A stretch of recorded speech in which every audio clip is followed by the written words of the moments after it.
Hey guys, it's another day for Skoden Talks with the Homies. I'm excited.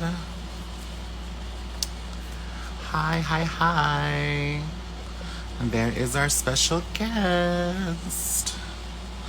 All right. I always forget. Oh, Auntie has been off. Hi, darling. Hi. Are we okay? Connection good? You hear me? You see me? Yes. Oh my God, you're so gorgeous. Well, thank you. Just a light lip gloss. That's it. I just showered, so I'm like, I'm fresh. All right. Well, I'm going to go ahead and do our little intro, and then we'll do your introduction. Okay. All right, guys. Welcome today. It is the day after National Indigenous Peoples Day, which every day is Indigenous Peoples Day. But everybody wanted to make a holiday for us, so we got to have it. We will talk a little bit about it in a little bit. But welcome to Skoden Talks with the Homies. I am your host, Auntie Sage. Brought to you by IP3, Indigenous Peoples Power Project. IP3 is an organization that provides nonviolent direction action training, campaign strategy, and community organizing tools to support Indigenous communities taking action in defense of their homelands. For more information about IP3 or to send community training requests, you can visit the website ip3action.org or contact info@ip3action.org. All right. Woo. That's an introduction, honey.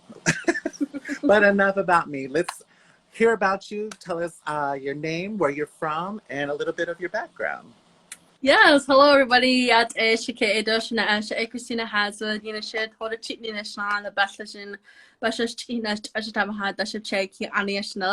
My name is Christina Haswood. I'm Bitterwater born for the Black Sheep people. My maternal grandparents are the Zuni Edgewater, and my paternal grandparents are the Towering House people. That's who I am as a young Dene woman. I am also a state House Representative Christina Haswood, where I represent House District 10 here in the state of Kansas, and District 10 includes the southeast of Lawrence. Won my first election in 2020 in a three-way Democratic primary and ran unopposed in the general, and then running again for re-election this year, but running unopposed. My pronouns are she, hers, and yeah, I'm so happy to be here. Okay, well, I'm so glad to have you, and congratulations, and yay, we need more Native strong women in house. So, Mm-hmm. okay. So could you tell us what informs your journey as an Indigenous leader? Ooh, so I guess I can go a little backwards to how I even got here today, because it wasn't without the work of Indigenous women. And so Representative Dr. Punkwe Victors-Coase out of Kansas is the first Native American woman to be elected into the Kansas State Legislature. So that includes the House and Senate. And I was in grad school at the time up at KU Med. And I missed class one morning because she was introducing a Muslim or Indigenous Peoples bill. And I was just so excited that Kansas was actually doing something of the sorts, because we know Kansas is a very conservative state. And I went to her press release, and it was a very powerful moment because she invited pretty much everyone. Like, she put on Facebook and was like, if anyone can come, please do. Feel free to wear like your ribbon skirts and all that. And when we got there, she invited us to stand behind her. And then we're like in front of the cameras, right? We're like in front of like news cameras and like the lights and everything. And I was just like, oh my goodness. And I was standing with other women who were in the state legislature at the time. And just seeing that and being in the moment, and just Punkwe, Representative Dr. Victors-Coase, was just so welcoming, and was like, thank you for being here. I need you. Please stand behind me as we, introduce this legislation. And at that time, I was like, you're the only Native? And she's like, yeah. Anyways, we fast forward, we kept in contact, and she ended up asking me to run for office when this seat was open. And I was like, I don't know about that. And she was like, I think you'd be great. And I've been in contact with Representative Ruth Buffalo, and we think you'd be amazing. And I was like, what? How do you know me? So I was like, if, strong Indigenous women tell you to do something, you do it. So finally got the courage to put my name on the ballot and run a campaign. And it's been really great. And to be a, I guess, Indigenous woman in politics has its obstacles in itself. So I'm very thankful for the support that I get. Folks like Lieutenant Governor Peggy Flanagan is a very good dear friend of mine, mentor. Now Secretary of the Interior Deb Haaland has been a great supporter of mine in the beginning. Auntie Deb, and she really helped whip me into political shape, because I really feel like they just saw me on the street and said, go run for office. And I was like, all right. And my good friend, he puts it this way. He says that running for office is like someone coming and knocking on your door and saying, hi, would you like to go to the moon? And you're like, oh, of course I'd love to go to the moon. Like, all right, see you there. And they don't tell you how to build the ship and what you need to do. So it was really great to have that type of support. And now we have a little bit more things established. I know Arizona has been rocking it with their voter registration, civic engagement. And we saw across the country folks engaging in their local governments for proclamations and their universities as well. So it's really great to see folks just really getting out there. Was this something that you wanted to eventually, or was this just something that just fell on your lap? Okay, so I would say that I had an interest in politics and policy, and I've done a couple internships in Washington, D.C. And I just really saw that my personality was for this, because a lot of times folks are like, this isn't for me, like the bureaucracy and the white supremacy and the colonization can be really, really such a tough toll on a person's mind, body, and spirit. And once I did an internship in DC and was faced with a lot of ignorance and microaggressions, and saw that I was okay at the end of the day, and I could kind of take the heat of all that, and I was still good. Maybe just had to go back home and do some prayers and some all that. I felt like I could take on this type of work. So that was really reassuring. And I always thought that I would be the policy person behind the scenes. My background's in public health. So I was taught about research, writing papers, and I really was focused on Indigenous public health, mainly on suicide and mental health, but also I was always curious. I grew up here in Lawrence, Kansas, and I'm Navajo. So, and we see a lot of times that our tribes use our enrollment number to get federal funding from the United States government. But then oftentimes our tribes put in criteria to receive those types of benefits. You must live on tribal lands. And for folks like me, I don't live on tribal lands, so where does that of the treaty rights of that go to for me? And we don't have an urban Indian clinic here or a 638 clinic. And in my district is Haskell Indian Nations University, which is a tribal college university. So a lot of times folks don't have a choice for their higher education journey to stay at home. What happens to those folks? So I was just really trying to go into a deep dive into this and then found myself getting involved with the party and getting involved with, what does it mean to be in this political world? Because it's just so foreign to us. It's not really something that is maybe encouraged, but there's such a need for folks to run for office. Definitely. And I didn't realize all of that was not there for y'all in Kansas. So that's crazy. Wow.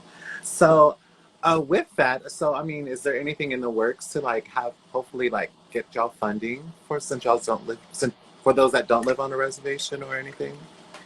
So we do have an Indian Health Service, IHS, and that's like my healthcare since I was a very tiny child.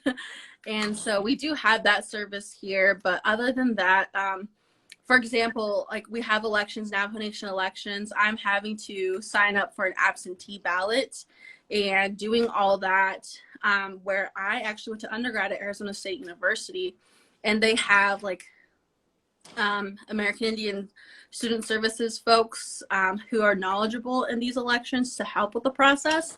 And we know Navajo Nation elections, they purge voters, right? So if you don't vote consistently, they will throw away your record and you have to go in person to get a voter card. So it's just, and you're 18 coming to Kansas, and, on top of schoolwork and top of a social life and top of trying to get something to eat. This is really not at the forefront of a lot of folks. So trying to make these accessible more is the goal. We do have an Indigenous community center here in Lawrence, and I would say Lawrence is a big melting pot because of Haskell, and we also have our Alaska Native folks as well, and our Hawaii folks as well. So it's really hard to, find that perfect balance. But here's my vision. Is that we ask tribal folks to maybe have an office or a satellite office.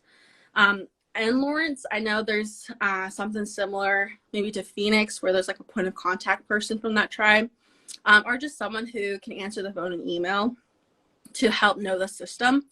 And then maybe employ folks from Haskell, or we have a big state university here, University of Kansas, to work as a tribal employee and to help bridge that gap. But I think what's also lacking in our tribal politics is just that emphasis of what are you going to do with your urban folks and represent them.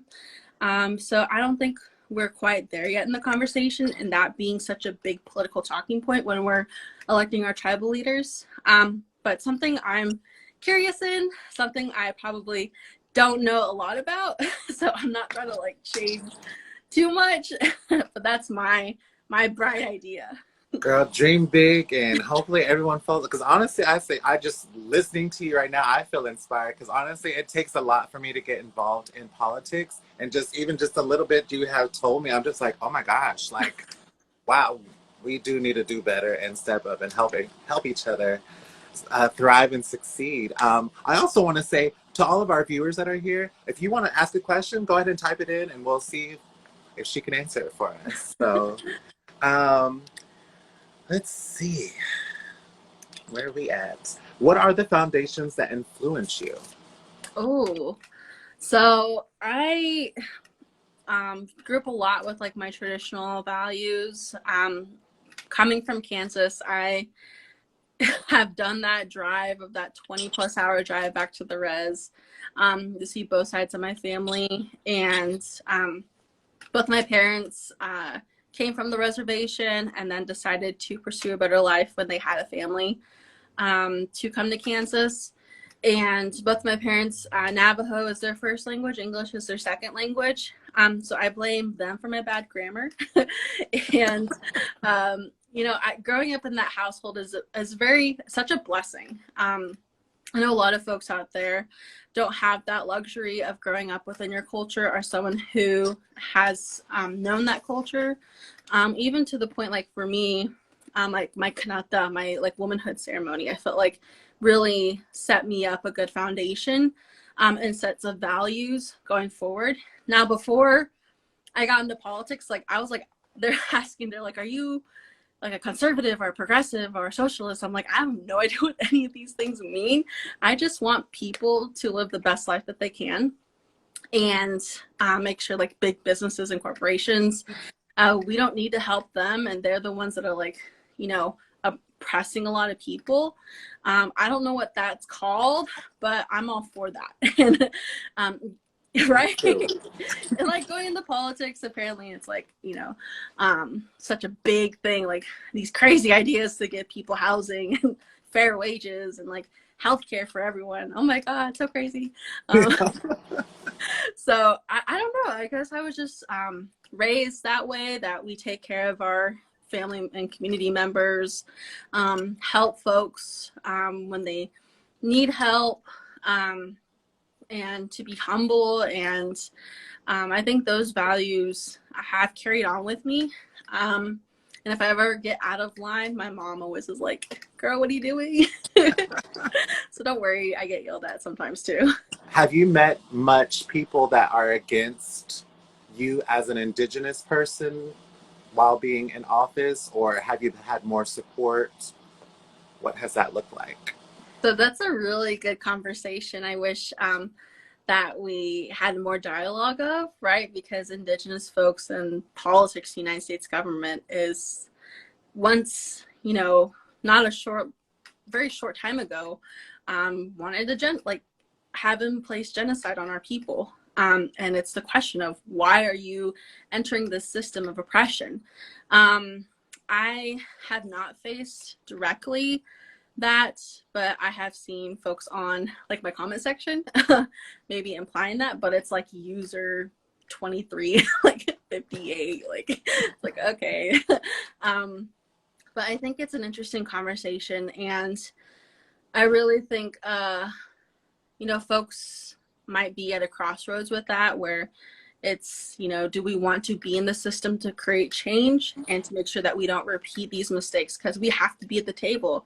There's another favorite quote that I've heard is, if you're not at the table, you're at the menu. So if you're not going to participate in the system, someone else is going to be there, and they're going to not hear your voice, and they're going to create policies that are going to continue to oppress you.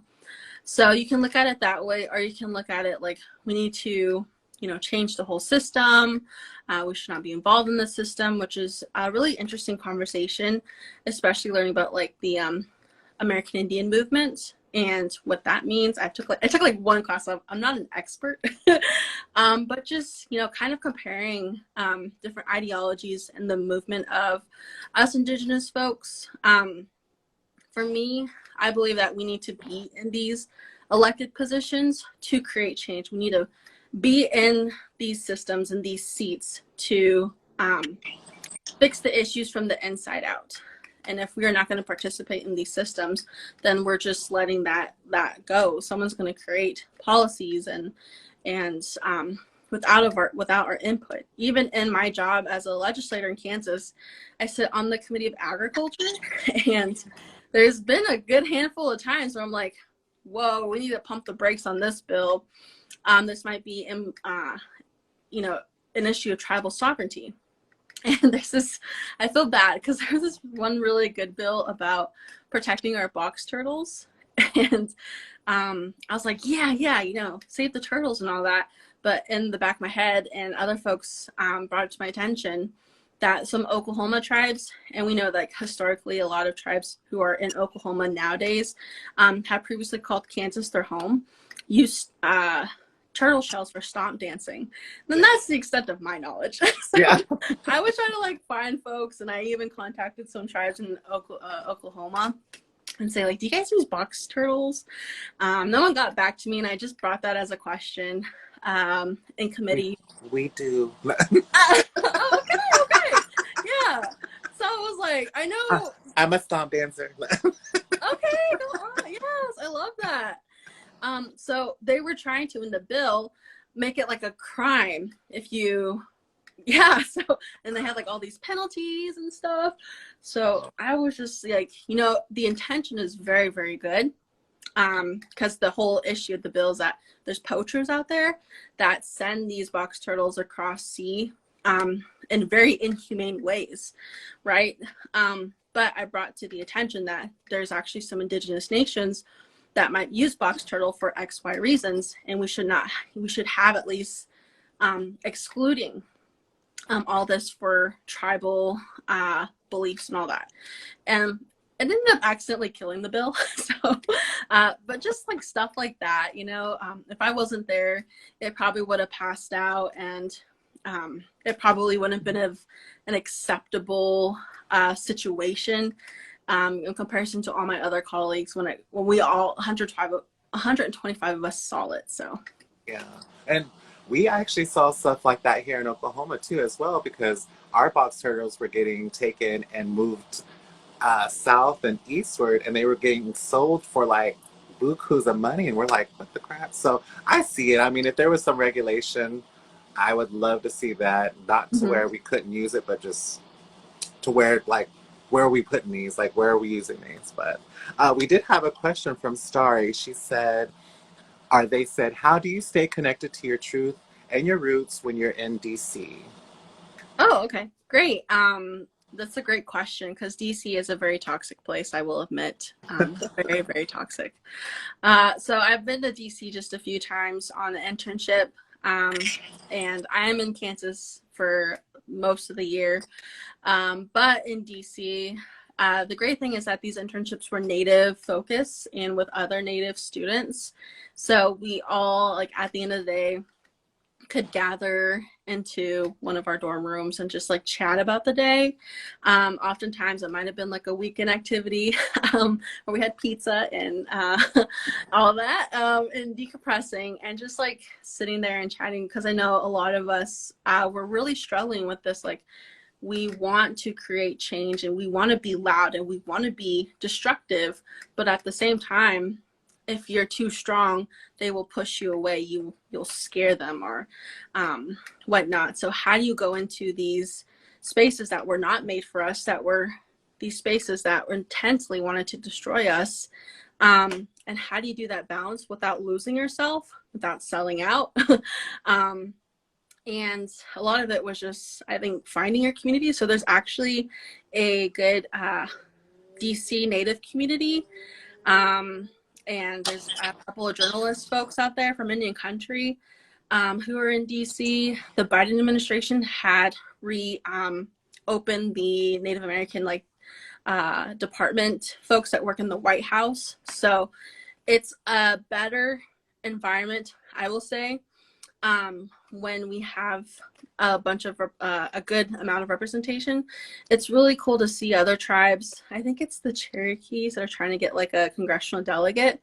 Navajo Nation has their office in Washington, D.C., with some tribal folks working out there.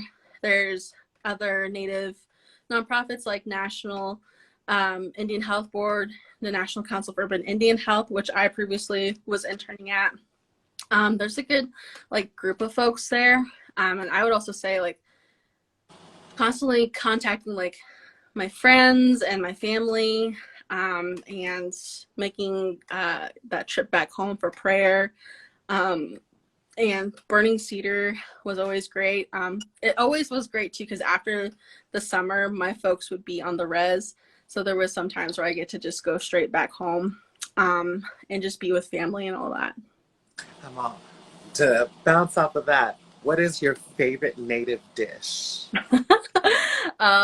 It would have to be a cheat. So Navajo, it's the intestines wrapped in fat and grilled outside. What? Is it boiled, or how you do it? Usually, so I preferred like the fire outside method with the girl, yeah, and then like some tortillas or some fry bread, some salt. I'm a little too generous with the salt sometimes. Aren't we all? I was like, I think that's our greatest downfall as Native people is salt. Yeah. Salt and sugar. Woo. Yes. All right. So, our next question we had was, what led to your decision to run for office, and what did you pursue, or why did you pursue this particular position? Oh boy, that's a good question. So I would say what led me down to this path is that I always had this curiosity. So I was stuck in the academic world of program creation, research, and was just always questioning, why is our solutions always not working, and how can I think better in a more innovative way? And in public health, right, first of all, we're not really an area that people reach out to run for office in the first place. But one of the things that my background taught me was policy helps create healthy habits or bad habits. And we can see this like as simple as the price of a water bottle is more expensive than a can of soda. When the healthier decision costs more or it's more extensive. Policy can help and aid that, where other states might have a more bigger tax on soda than water. With our SNAP and WIC programs, our social service programs, making sure that those types of pricings make sense as well. And just really thinking, how can policy help Indian country and Indigenous health? So I was just kind of like walking along and like trying to figure all this out. They don't teach you this in school, so I just followed my curiosity to voter registration. So in public health, community health, I'm used to being at a table and asking people to do surveys. And like, okay, if you do your survey, you get a free t-shirt. I was that girl for a while. So I'm used to just like going up to people and being impressionable like that. And then I did a voter registration thing. I thought I was signing up for Sharice Davis's campaign, but it was for apparently something else. I was cool with it. But we were in an area in Kansas City that was high in poverty, and it was very diverse. And I looked around and saw who else was volunteering, and it was like non-BIPOC folks, and they were coming from work and like their suit and like Mercedes and like their very nice cars into this very diverse area. And I think I was probably one of the only person that looked like the community. Yeah. And I got like a lot more people registered to vote and to talk to me, and that was my first experience, like eye-opening to like, oh my God, politics is not diverse, but yet they're making all these decisions, even to the point where us Indigenous folks, right, we're not like in policy, and we see this a lot with the risk of ICWA being at the Supreme Court level, deciding if Native Americans are, this race-specific service. No, it's a political like group. Like our beings are in like the July 4th Declaration of Independence and treaties. We're almost a political entity as Indigenous folks. So all that together, and seeing this lack of education, I remember asking the person, like, are we gonna do anything to help reach Native folks, Indigenous folks? And they're like, oh, it's not really an area worth investing. And I was like, oh, geez, like, just really trying to figure out these systems and just seeing all these gaps. I went to town halls of politicians from Congress to State House, and I was always like the only brown person, the only Indigenous person in the room, asking about, what about us? Was always like my phrase, my question I asked every time to a politician is, all right, what are you doing for the Native American community? How does this impact the Native American community? Because unlike other groups, we have this political status and treaty rights. Things like consultation. Are you following up with that? Do you even understand what consultation is? Even that word in itself, folks have explained it, that some folks will say, we have consulted with the tribe, and it could be like an email. Yeah. It could be like, I saw you at the grocery store and I consulted with you. So that's another like topic of conversation that we're like, do we need to write legislation to like say this is what consultation is? So New guidelines. Right? Like we have to spell it out for people. Yeah. And these are people like you elect to office. These are people who are making like 6 figures and have doctorate degrees. So we have to be in these positions to be that advocate. And sometimes it is exhausting, but when you get to this, you see so many gaps, and you're just like, who's in charge of this? And that was really probably one of the things where I'm like, I can run for office, and really a call to action that I need to be in my position. Now, I consider myself as a baby legislator, so I don't know like all the ins and outs of my job, but I'm having a blast figuring it out, learning everything every day, and just being there for the community. And I think what led me to wanting to run for office, I would say that I'm just angry all the time. I'm Native, so I'm like laughing, but at the same time, it's just infuriating that we have to just, do all this work. Like even yesterday with Indigenous Peoples Day, like people don't understand the grasp of like why we should not celebrate the other holiday. And I saw so much ignorance yesterday on why it should still be Columbus Day, and I'm like, what? Like, exactly. I actually just stayed home because I didn't want to be out in public and act like a crazy auntie. So, but what did you do for Indigenous Peoples Day? So I tried to do not as much as a day of rest as what you did. But I did have a speaking engagement at Kansas State University in Manhattan, Kansas. It was a wonderful day of speakers. I was on a panel talking about missing our Indigenous peoples, which is a bill that I co-sponsored in the Kansas State Legislature with Representative Dr. Pankwe Victor's Kozad, who again was the person who asked me to run for office.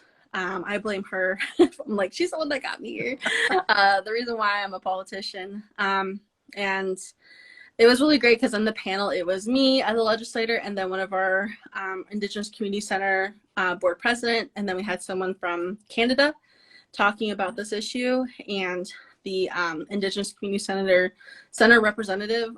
We worked hand in hand a lot. And I think it really showed how important it is that we have folks in these positions. They went into depth of what they do at the community level. They are a chapter of Missing More Indigenous People. So there's like a coalition of folks and chapters across the country, where I think the first chapter in Kansas was Wichita. And then here in Lawrence, we got a chapter, and they were talking about just, setting up a foundation of if someone were to go missing, like, do we have a contact at our sheriff's office? Do we have a contact at our city police office? Do we have a contact for the Kansas Bureau of Investigation, and all that? So if something unfortunate does happen, we can go things into motion. So it's really great and to have folks on the ground level that can do that. But also I've seen in other states where they pass state legislation to have a whole office at the state level for missing more Indigenous peoples. I can't remember exactly what state it was. I want to say like Minnesota or South Dakota passed funding at the state level in a bill to have paid staff to do this type of work, and to work on this issue a lot more without having to, have volunteer time and resources.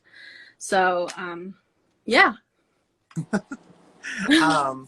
I would also like to ask, can you share more about your work with body sovereignty, such as the work with Kansas for Constitutional Freedom Initiative?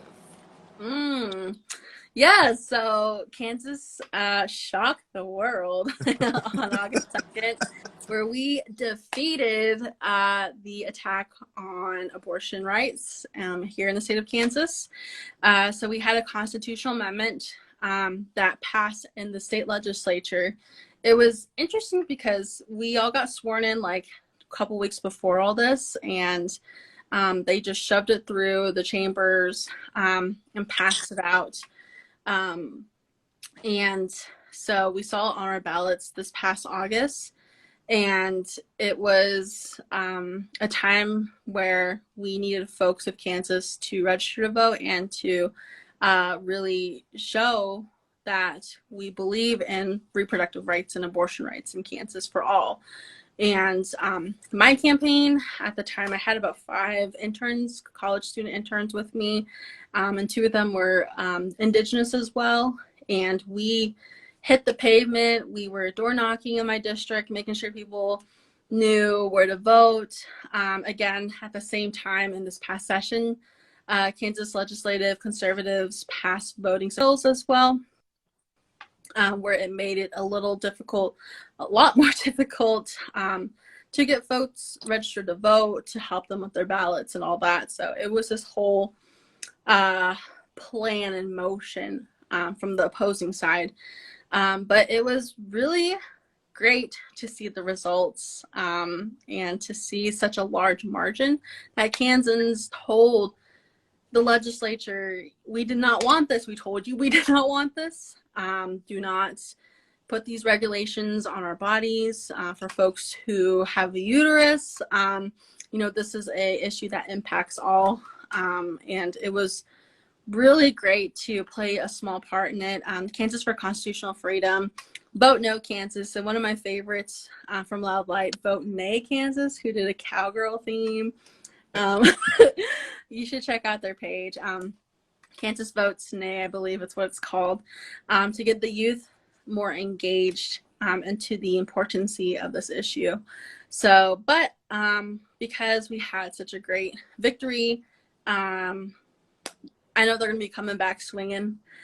They already are, because on November 8th in Kansas, we still have our general election. And on that, we have our Kansas Supreme Court justices on the ticket, where you can choose to keep them in office or no.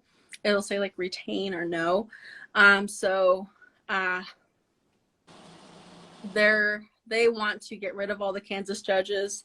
So whoever the new governor will be, and they're hoping it would be their conservative governor nominee, would get to appoint new judges to the Kansas Supreme Court, who will then get to reinterpret or put in jeopardy again this abortion as a right, which is in our Kansas state constitution. I know that was a little confusing, but I hope that made a little bit of sense.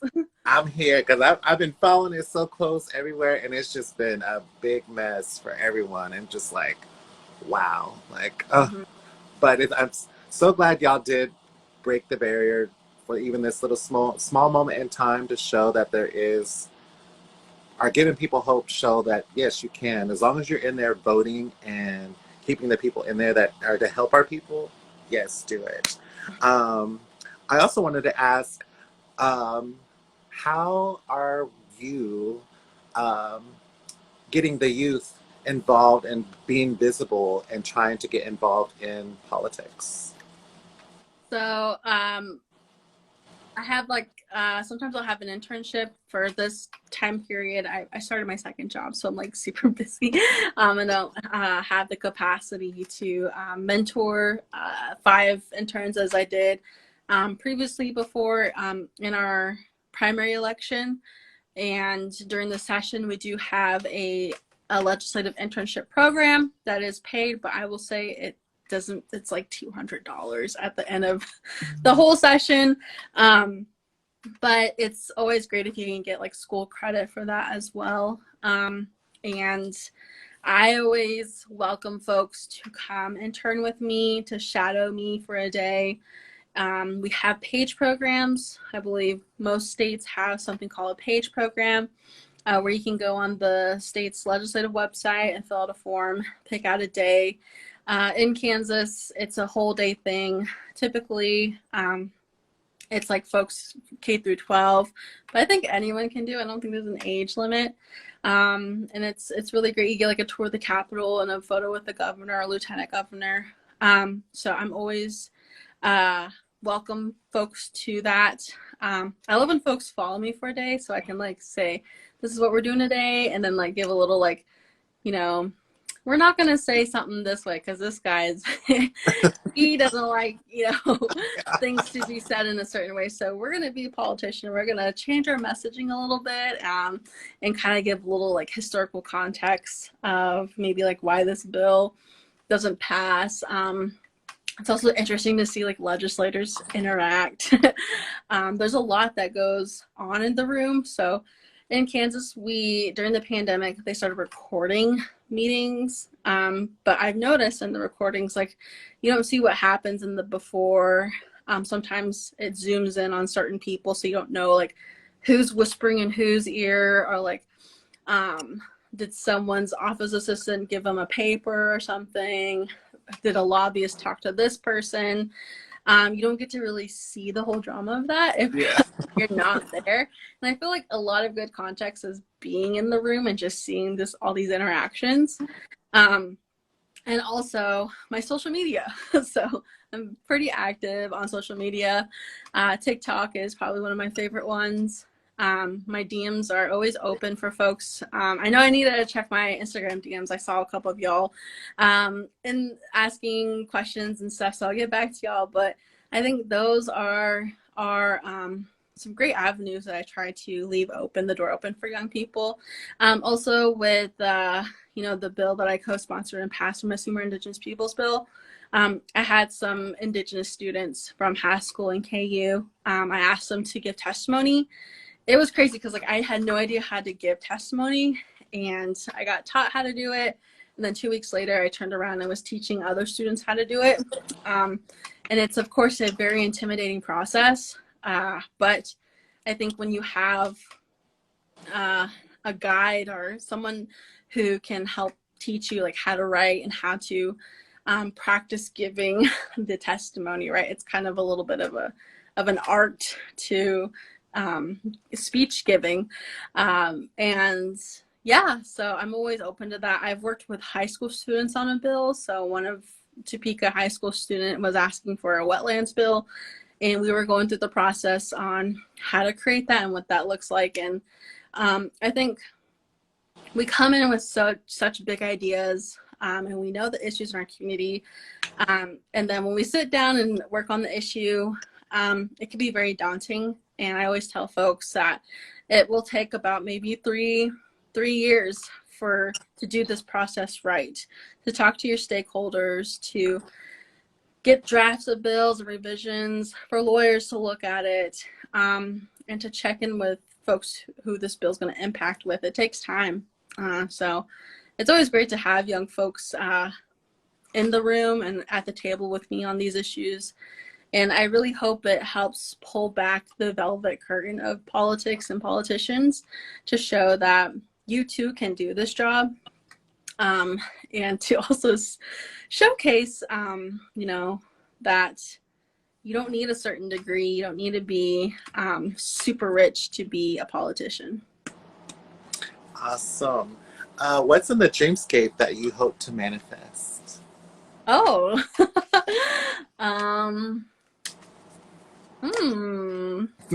a little magic wand moment. Okay, so I guess like political wise, I would love to see maybe a bill or two of mine get passed out. It's definitely difficult, and also depending on the topics of the bills. I'm working on like renters control, and trying to find solutions there, because in Kansas and probably everywhere else across the country, the housing market is not well. Rent in landlords is always an issue of transparency that I've experienced myself, and especially with COVID times, with all these renters assistants and landlords might not accepting things, is very concerning. especially for me where my community is a college town. Today, it's really interesting. After this, I'm heading to Topeka. I'm a volunteer on the Indigenous Education Work Group, which is tribally led by our tribal leaders and Indigenous top educators in Kansas. And we'll be presenting to the Kansas State School Board on recommendations. And included in there that is really piquing people's interest is our recommendation to retire Native American mascots. And I just been like so eager to introduce a bill, but folks are like, let's try this route and let the school board see if they want to tackle on that issue. So really trying to support a lot of these initiatives, maybe in my capacity as a legislature, but also everything doesn't need to be fixed by a bill. So also learning that maybe personally, I don't know. Personally, I would really love to get a puppy soon. Me too. I just want a little small one I can carry around. Right? Well, our relatives, we're coming to the end of our session. I know we want to talk all day, but she's a busy, busy lady. But how can we help uplift your work? Yeah, so I think if you follow me on my social medias, any platform, I try to stay active on them, pretty active on Twitter. It's really interesting the way that other social media platforms and how you interact with them. TikTok is kind of my humor, creativity outlet. Yeah, if you can give me a follow, if you want to get more into depth, sign up for my newsletter on my website, which is haswoodforkansas.com. And if you ever want to come to the Capitol, if you're in Kansas or a student, I'm always happy to have you follow me out through the day. We're currently out of session, but we do have interim committees coming up. I have my medical marijuana committee coming up tomorrow, so we're excited.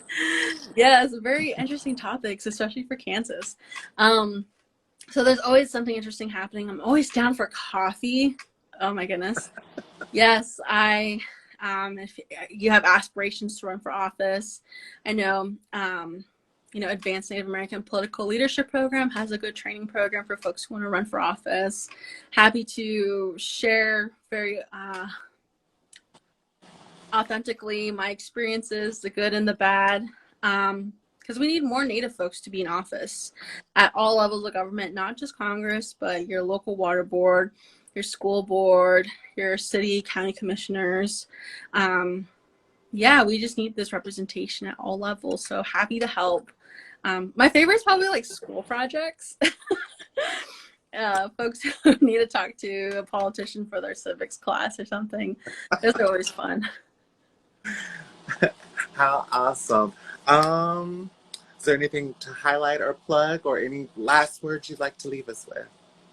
I just want to say thank you so much for having me on here today. This is a wonderful organization with a wonderful host. And I really want to go blonde now. I've been thinking about it, but imagine if I did. A light, subtle, you'll be all right. Coming into winter as blonde. Maybe for the summer. Maybe some auburn in it. Yeah. I can see it. I would have to change like all my political like photos and stuff. I don't know. We'll see. It's all right. It's good to do a little change here and there. The uncles don't mind. Oh my goodness. But yeah, right. Thank you so much for having me. I appreciate it. Thank you for your time and thank you for all your information. I mean, today this has probably been one of my favorite interviews so far. So thank you for your time. I wish you the best of luck, and I will definitely follow you on your Instagram. I have to follow any and all of my Indigenous folks, so I will definitely be looking for you. So thank you all for joining IP3. If you have anyone that you think should be interviewed by us, if you think they're doing great work for their communities or their peoples, give us a hit up on our DMs, message us, follow us on Instagram. Follow me on Instagram, Sage Chanel or Chanel Sage, and we will see y'all next time. Thank you again.